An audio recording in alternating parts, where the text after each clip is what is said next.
जय श्री कृष्ण जय महाप्रभु श्री जगन्नाथ स्वामी भक्तगण सांग माने माताजी प्रभुजी केमिति अछंती आपण माने आपण कहिबे केमिति कोन सुखे दुखे चली कौन कहले आज्ञा सुखे दुखे दुखर मन पड़ला सुख तो ठीक अच्छी सुख थिला माने किसी असुविधा नहीं दुखटा आसला माने टिके असुविधा प्रोब्लेम कष्ट आहा हा हा मनरे प्रश्न आसो भगवान महाप्रभु श्री जगन्नाथ दुख बनैले कहीं हाँ खाली सुख सुख सुख सुख सुख सुख दे था किसी टेंशन ना आ गोटे दुख दे गोटे टेंशन कर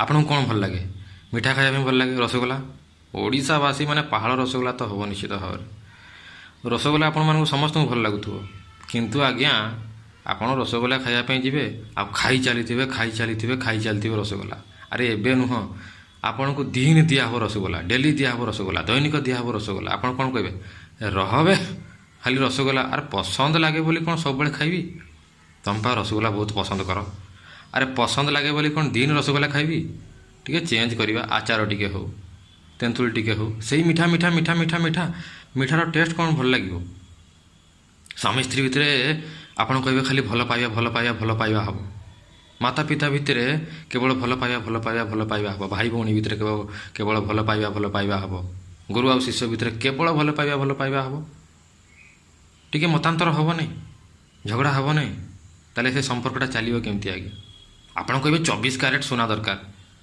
अरे अरे अरे 24 कैरेट सुना जदि आप ने ताठार बड़ मूर्ख हो किए से सुना बंका टंका है तार अवस्था खराब हो आकार चेंज हो कम से कम 22 कैरेट नियंतु टिके टिके खाद मिसु हाँ खाद मिसिया दरकार बिना खादरे आप सुना पिंधे जेमिति टिके दुख तो रहिबा आज्ञा बिना दुखरे संसार केमती चलिबो संपर्क केमिति चलिबो ये तो भौतिक संसार कथा कहूँ स्वामी स्त्री पिता माता तापरे छुआ पिला भाई भौणी सखा सहोदर जिते बड़े आध्यात्मिक कथा आसुची परम पिता महाप्रभु श्री जगन्नाथ भगवान श्रीकृष्ण महाप्रभु श्री राम कथा आसुची सहित जो संपर्क हम सहित जो संपर्क हम दुख टी रही आज्ञा सुखरे तो भगवान को कई मन पकाती आदि दुख न मिल भगवान को किए मन पकेबे आज्ञा सत कहले आपण कहले जदि दुख न मिल भगवान को आपण मन पकेबे आपण कहते ना ना आम मन पकाचु क्या ठकुंट आज्ञा सुखरे भगवान को कहीं मन पकाती है भगवान तक रास्ते आम रास्ते कौन असुविधा हो दुख टी मिल जाए आज्ञा हाँ हे भगवान ए हरि ए जगन्नाथ हाँ हाँ हाँ हाँ भगवान जानी सही कथा दुख रतबे हाथ रख दिया भगवान का पाखे रिमोटा अच्छी टिके दबाई देवे आई मत कौन भूली जाऊँ मत कौन भूली जाऊँ तोर काम मत मन रखा तू शरीर नुहरे छुआ तू हूँ आत्मा आत्मार काम हूँ परमात्मार सेवा मु परमात्मा तू आत्मा तोर माने मोर सेवा करवा हूँ तोर काम सेवा केमिति करू मत मन रखिले सिना जदि तू मत भूली जीवु मत सेवा केमिति करू मो सहित संपर्क केमिति स्थापन करू आउ सुखरे आम मन रखी पारिबानी तेणुक महाप्रभु श्री जगन्नाथ टिके दुख दे दिंती टिके ने खाली कौन रसगोला खाइबू मझिरे मझिरे टे तेंतुड़ी चाटी दे तापर जो रसगोलाटा खाइबू पुणी से टेस्ट आसो पूरा मीठा मीठा मीठा मीठा मीठा एबे कथा टिके कॉमेडी बहुत हो गला सत कथा को जीवा बर्तमान आमर सनातनी मानकर सबुठार मुख्य ग्रंथर ना कौन आज्ञा श्रीमद् भागवत गीता तापरे भागवतम श्रीमद् भागवत गीता दुनिया रे एमिति कौन सी ज्ञान नाही जे श्रीमद् भागवत गीता बाहर आ दुनिया रे एमिति कौन सी ज्ञान नाही जोटा कि श्रीमद् भागवत गीता रे नथिबो मत समस्त जो पचारती मुझे कथाटी कहे जे गीता ठारू अधिका ज्ञान नाही गीता ठारू बाहर किसी ज्ञान नाही सब गीता भितर जहाँ भी आप ज्ञान देखुं सब गीता भितर यही 18 अध्याय 700 श्लोक अर्जुन केवल 16टी प्रश्न पचारि पारिथिले आउ मोर चैलेंज 16टारू कहीं जीवात्मा नहीं ये भौतिक संसार रे जी 16टारू अधिक प्रश्न करि पारिबो 16टारू अधिक जिज्ञासा करि पारिबो ना ना यही पारिबेनी आज्ञा ଆପଣଙ୍କର ଯାହା ବି କ୍ୱେଶ୍ଚିନ୍ ଅଛି, ଯାହା ବି ପ୍ରଶ୍ନ ଅଛି, ମନରେ ଯାହା ବି ଶଙ୍କା ଅଛି, ଏଇ 16ଟା କ୍ୱେଶ୍ଚିନ୍ 16ଟା ପ୍ରଶ୍ନ ଭିତରେ ଅଛି। ତେଣୁକରି ଭଗବତ ଗୀତାରେ ସବୁ ପ୍ରକାରର ଜ୍ଞାନ ଅଛି। ପୁରା ଦୁନିଆ ହେଉଛି ଭଗବତ ଗୀତା। ଆଉ ସେ ଭଗବତ ଗୀତାର ଅଧ୍ୟାୟ କେତେବେଳେ ଆରମ୍ଭ ହୋଇଥିଲା କହିଲେ ଆଜ୍ଞା? କିଏ କାହାକୁ ଦେଇଥିଲେ ପ୍ରଥମେ କୁହନ୍ତୁ? ମହାପ୍ରଭୁ ଶ୍ରୀ ଜଗନ୍ନାଥ ଭଗବାନ ଶ୍ରୀକୃଷ୍ଣ ମହାପ୍ରଭୁ ଶ୍ରୀରାମ ଅର୍ଜୁନକୁ ଦେଇଥିଲେ। କେତେବେଳେ ଦେଇଥିଲେ? ଯେତେବେଳେ ବସିକି ସେମାନେ ପ୍ରସାଦ ପାଉଥିଲେ କିମ୍ବା ଖେଳୁଥିଲେ, ବହୁତ ଖୁସି ଥିଲେ, ସେ ସମୟରେ ଦେଇଥିଲେ ନା ଦୁଃଖ ସମୟରେ ଦେଇଥିଲେ? ଅର୍ଜୁନଙ୍କ ସାମ୍ନାରେ ମହାପ୍ରଭୁ ଶ୍ରୀ ଜଗନ୍ନାଥ ଭଗବାନ ଶ୍ରୀକୃଷ୍ଣ ମହାପ୍ରଭୁ ଶ୍ରୀରାମ ଠିଆ ହେଇଛନ୍ତି ଦି ହାତ ସାମ୍ନାରେ। ଅର୍ଜୁନ ଭୋ ଭୋ କାନ୍ଦୁଛି, ଗାଣ୍ଡିବ ଧନୁ ପଡ଼ିଯାଇଛି, କହୁଛି ନା ନା ନା ନା ନା ନା ନା ନା, ମୁଁ ଆଉ ଯୁଦ୍ଧ କରିବିନି। ଅର୍ଜୁନ ଦୁଃଖୀ ହେଲା। ମହାପ୍ରଭୁ ଶ୍ରୀ ଜଗନ୍ନାଥ ଜ୍ଞାନ ଦେଲେ, ଗୀତାର ଜ୍ଞାନ। ଆହା ହା ହା, କହିଲା ବେଳକୁ ମୋର ଲୋମ ପୁରା ଟାଙ୍କୁରି ଉଠୁଛି। ଆଉ ସେ ପ୍ରଥମ ଅଧ୍ୟାୟର ନାଁ କ'ଣ ହେଲା ଆଜ୍ଞା? ଅର୍ଜୁନ ବିଷାଦ ଯୋଗ। ବିଷାଦ ଯୋଗ, ବିଷାଦ ଯୋଗ। ବିଷାଦ ଅର୍ଥାତ୍ କ'ଣ ଆଜ୍ଞା? ଦୁଃଖ, କଷ୍ଟ, ଯନ୍ତ୍ରଣା। ଆଉ ତା ସହିତ କ'ଣ ଲଗା ଲାଗେ? ଯୋଗ। ଯୋଗ ମାନେ ଯୋଡ଼ିବା। କ'ଣ ଯୋଡ଼ିବା ଆଜ୍ଞା? ଆତ୍ମାକୁ ପରମାତ୍ମା ସହିତ ଯୋଡ଼ିବା, ନିଜକୁ ଭଗବାନଙ୍କ ସହିତ ଯୋଡ଼ିବା। ପ୍ରମାଣିତ ହୋଇଗଲା ଯେ ସୁଖ ସମୟରେ ଆମେ ଭଗବାନଙ୍କୁ ମନେ ପକାଇ ପାରିବାନି, ଦୁଃଖ ସମୟରେ ହିଁ ଆମେ ମହାପ୍ରଭୁ ଶ୍ରୀ ଜଗନ୍ନାଥ ଭଗବାନଙ୍କୁ ମନେ ପକାଇ ପାରିବା। ତେଣୁକରି ଭଗବାନ ଦୁଃଖକୁ, ଦୁଃଖ ଦେବୀକୁ, ଏ ମାୟା ଦେବୀକୁ ଆଦେଶ ଦେଇଛନ୍ତି, ସେବା ଦେଇଛନ୍ତି ଯେ ମୋ ଛୁଆଟି ମୋତେ ଭୁଲି ଯାଉଛି, ତାଦ୍ୱାରା ତାର ହିଁ ଲସ୍ ହେବ, ତାର ହିଁ ଅମଙ୍ଗଳ ହେବ। ଏ ଦୁଃଖ ଦେବୀ, ଏ ମାୟା, ଯାହା ତାକୁ ଟିକେ ବୁଝା, ଟିକେ କଷ୍ଟ ଦେଇଦେ। ବେଶୀ ଦେବୁନି, ନା ନା ନା ନା, ଟିକେ ଦେଇଦେବୁ। ସେ ଯେମିତିକି ମୋ ପାଖକୁ ଆଉଥରେ ମୁଣ୍ଡ ଖେଳିବ ମୋ ପଟକୁ, ଏଇ ମହାପ୍ରଭୁ ଭୁଲିଗଲା ଭୁଲିଗଲା, ଆଉ କରିବିନି। ସବୁବେଳେ ଭୌତିକ ସଂସାରରେ ଲାଗିକି ରହିଛି। ସେ ସଂସାର ତ ତାଠାରୁ ହଟିଯିବ। ମୁଁ ତ ହଟିବିନି ନା, ମୁଁ ସବୁବେଳେ ତା ପାଖରେ ଅଛି, ହୃଦୟରେ ଅଛି। ସୁହୃଦୟଂ ସର୍ବଭୂତାନାଂ ଗୀତା। ଆଉ ଗୋଟେ ଉଦାହରଣ ଦେଉଛି, ଦେଖୁନାହାନ୍ତି ଆପଣ।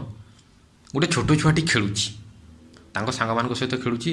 ସକାଳୁ ଖେଳିଲା, ସନ୍ଧ୍ୟାବେଳେ ଖେଳିଲା, ଖାଉନି ପିଉନି, ଖେଳି ଖେଳି ଚାଲିଛି। ତାକୁ ମଜା ଲାଗୁଛି, କିଛି ଅସୁବିଧା ନାହିଁ। କିନ୍ତୁ ଆଜ୍ଞା ସନ୍ଧ୍ୟା ହେଲେ ତ ସେ ଘରକୁ ଆସିବା ଦରକାର। ଆଉ ଯେତେବେଳେ ସନ୍ଧ୍ୟା ନହେଲେ, ସନ୍ଧ୍ୟା ହେଲେ ବି ସେ ଖେଳୁଛି ଛୁଆମାନଙ୍କ ସହିତ, କିଛି ଅସୁବିଧା ନାହିଁ, କିଛି ଅସୁବିଧା ନାହିଁ। କିନ୍ତୁ କ'ଣ ଇଏ ଠିକ୍ ଆଜ୍ଞା? ସେ ଛୁଆ ସବୁବେଳେ ସେ ମାତା ପିତାଙ୍କ ପାଖରେ ରହିବା ଦରକାର। କେତେବେଳେ ତାର କ'ଣ ଅସୁବିଧା ହେଇଯିବ କିଛି କହିହେବ? ଆମେ ଯେତେବେଳେ ବଡ଼ ହେଇଯାଆନ୍ତି, ମାତା ପିତା ଆମକୁ ପାଳିଥାନ୍ତି। ଯେତେବେଳେ ମାତା ପିତା ଆମେ ଯେତେବେଳେ ବଡ଼ ହେଇଯାଆନ୍ତି, ମୁଣ୍ଡକୁ ଯେତେବେଳେ ହାତ ପାଇଯାଏ, ଆମେ କ'ଣ କରନ୍ତି? ପଇସା ପତ୍ର ହେଲେ ବାହାସାହା ହେଇକି, ମୁଁ ତ ବ୍ରହ୍ମଚାରୀ, ମୋ କିଛି କହିବା ଦରକାର ନାହିଁ, ବାହାସାହା ହେଇକି ଛୁଆ ପିଲା ନେଇକି ପଳାନ୍ତି ସେପଟେ। ଯିଏ ମାତା ପିତାକୁ ପଚାରନ୍ତିନି, ଯେଉଁମାନଙ୍କ କଥା କହୁଛି, ସମସ୍ତଙ୍କ କଥା କହୁନି, ଯେଉଁମାନେ ପଚାରନ୍ତି ନାହିଁ, ଏଇଟା ଠିକ୍ ନା ଭୁଲ ଆଜ୍ଞା? ସେ ସମୟରେ ଆପଣଙ୍କ ରକ୍ତ ଗରମ ଥିବ, ଆପଣଙ୍କ ପାଖରେ ପଇସା ପତ୍ର ଥିବ, ଟିକେ ଯୁବାବସ୍ଥାରେ ଥିବେ ଆପଣ, କିନ୍ତୁ ଆପଣଙ୍କ ପାଖରେ ଏକ୍ସପିରିଏନ୍ସ ନଥିବ, ମାତା ପିତାଙ୍କର ଆଶୀର୍ବାଦ ନଥିବ। ପିଲା କ'ଣ ଖାଉଛି, କ'ଣ ସେମିତି ଖାଲି ଚାଉମିନ ଖାଇକି ରହିଯାଉଛି, ଫାଷ୍ଟଫୁଡ଼ ଖାଇକି ରହିଯାଉଛି, ନା ଘରେ ପଖାଳ କଂସା ଟିକେ ଖାଉଛି, କେଉଁ ଝିଅ ସହିତ ବୁଲୁଛି, କ'ଣ କରୁଛି, ତାର ସମ୍ପର୍କ କେମିତି ଅଛି, ଡିପ୍ରେସନରେ ଅଛି କି ନା ଠିକ୍ରେ ଅଛି, ଜାଣିବୁ କେମିତି ଆମେ? ମାତା ପିତାଙ୍କର ସଙ୍ଗ ଦରକାର। ଯଦି ସିଏ ଯେତେ ପଇସା ବାଲା ହେଉ, ଯାହା ବି ହେଉ, ଯେତେ ଆରାମରେ ମିଳୁ, ଯେତେ ଆରାମରେ ରହୁ, ସିଏ ଯଦି ସେ ମାତା ପିତାଙ୍କ ପାଖରେ ନାହିଁ, ତାହେଲେ ସିଏ ଭୁଲ ରାସ୍ତାରେ ଯାଇପାରେ। ସତ୍ସଙ୍ଗରେ ନାହିଁ ସିଏ, ମାତା ପିତାଙ୍କର ଜ୍ଞାନ ଦରକାର, ଆଶୀର୍ବାଦ ଦରକାର, ଗୁରୁର ଜ୍ଞାନ ଦରକାର। ଆଉ ଏଠି ତ ମହାପ୍ରଭୁ ଶ୍ରୀ ଜଗନ୍ନାଥ କହୁଛନ୍ତି, ମୁଁ ତୋର ମାତା ବି, ତୋର ପିତା ବି, ତୋର ଦାଦା ବି, ତୋର ଗୁରୁ ବି, ସବୁକିଛି ମୁଁ ପରମ ପିତା। ଆପଣ ଆମେ ଭୌତିକ ଜଗତକୁ ପଳେଇ ଆଇଲେ, ପଇସା ପତ୍ର ସବୁ କମେଇଲେ, କିନ୍ତୁ ଆଜ୍ଞା ଭଗବାନଙ୍କୁ ଯଦି ଭୁଲିଯିବା, ଏଇଟା ଠିକ୍ କି? ସେଇଭଳିଆ କଥା କହୁଛି।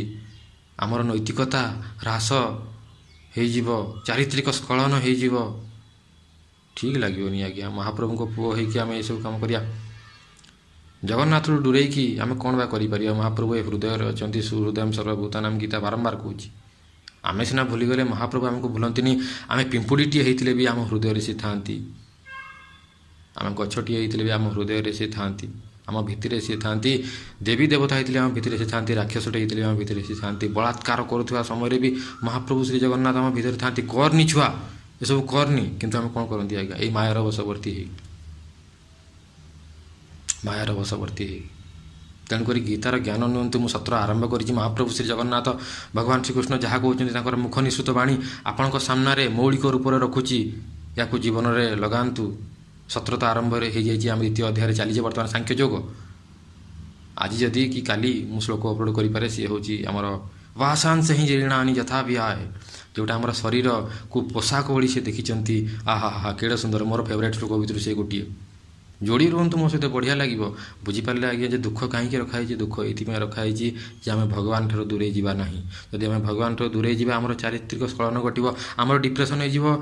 ଲୋକମାନଙ୍କ ପାଖରେ ହଜାର ହଜାର ପଇସା ରହି, ଅରବର ପଇସା ରହି ସେମାନେ ଡିପ୍ରେସନରେ କାହିଁ ରହୁଛନ୍ତି ଆଜ୍ଞା? ଆତ୍ମହତ୍ୟା କାହିଁ କରୁଛନ୍ତି? ତାଙ୍କ ପାଖରେ କ'ଣ ଭାବ ଅଛି ଆଜ୍ଞା? ଏଇ ଜିନିଷର ଅଭାବ। ସୁନାର ମକାନରେ ରହୁଛି, ସୁନାର କୋଠାରେ ରହୁଛି, ହେଲେ ମନଟା ଭାରି ଅଶାନ୍ତ।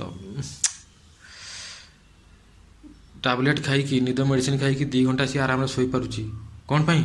ବହୁତ ବଡ଼ ଲୋକ, ଅରବପତି, ହେଲେ ମନଟା ଏକଲା, ଡିପ୍ରେସନ୍।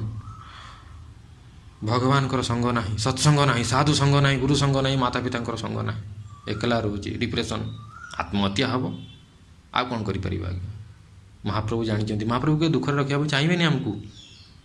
ଯଦି ଆଜି ଆମକୁ ମା ବାଡ଼ଉଛନ୍ତି, କେଉଁଥିପାଇଁ ବାଡ଼ଉଛନ୍ତି? ଯେ ତୁ ସୁଧୁରି ଯା। ମା ଚାହାନ୍ତିନି ଆମକୁ କଷ୍ଟ ମିଳୁ, ମା ଚାହାନ୍ତିନି ଆମକୁ ବାଡ଼େଇକି ଲହୁଲୁହାଣ କରିବା ପାଇଁ। ମାତା ପିତା ଏଇଥିପାଇଁ ବାଡ଼ାନ୍ତି ଯେ ସୁଧୁରି ଯାଉ, ଏ ଟୋକାଟି ସୁଧୁରି ଯାଉ, ଏମିତି କାହିଁ ହେଉଛି, ଏ ବୁଢ଼ୀଟି ସୁଧୁରି ଯାଉ। ଆପଣ କହିଲେ ମହାପ୍ରଭୁକୁ ଦୁଃଖ ଦେବେ? ସେ ତ କରୁଣାର ଅବତାର, କରୁଣା ନିଧାନ, କୃପା ସିନ୍ଧୁ, ଦୀନ ବନ୍ଧୁ, ଦୟାର ସିନ୍ଧୁ ସିଏ। ଯଦି ସେ କାହାକୁ ମାରନ୍ତି ବି, ସିଏ ବି କୃପା। ଆପଣ କହୁଥିବେ ଅନ୍ୟକୁ ମାରୁଛନ୍ତି, କଷ୍ଟ ଦେଉଛନ୍ତି। ଆରେ କ'ଣ ଦେଲେ କଷ୍ଟ? ରାବଣକୁ ମାଇଲେ, କ'ଣ ହେଲା? ରାବଣ ଆଗେ ଯାଇକି ଗୋଲୋକରେ ପହଞ୍ଚିଗଲେ, ବୈକୁଣ୍ଠରେ ପହଞ୍ଚିଗଲେ। କ'ଣ କହୁଛନ୍ତି? ଏ ରାମ, ତମେ ମୋତେ ମାଇଲଟି, ତମଠୁ ଆଗୁଆ ଯାଇକି ମୁଁ ପହଞ୍ଚିଗଲି ତମ ଧାମରେ, ତମେ ଆସିବ, ମୁଁ ତୁମକୁ ୱେଲକମ୍ କରିବି ଫୁଲମାଳ ଧରିକି। କିଏ ଜିତିଲା? ରାମ। ରାମ ତମେ ଜିତିଲ ନା ମୁଁ ଜିତିଲି? ରାବଣ କହୁଛି ଜୟ ଦ୍ୱାରପାଳ ହେଇ। ଯଦି ସିଏ ମାରି ବି ଦେଲେ ସିଏ କୃପା, ଆଉ ଯଦି ବଞ୍ଚେଇଲେ ସେ ତ କୃପା ହିଁ କୃପା। କ'ଣ କହିବା ଆଜ୍ଞା? ମହାପ୍ରଭୁ ଶ୍ରୀ ଜଗନ୍ନାଥ ଏଇଥିପାଇଁ ଦୁଃଖ ଦିଅନ୍ତି, ଟିକେ ମିଳୁ, ଟିକିଏ। ହଁ, ଜୟ ଶ୍ରୀକୃଷ୍ଣ, ଜୟ ମହାପ୍ରଭୁ ଶ୍ରୀ ଜଗନ୍ନାଥ ସ୍ୱାମୀ।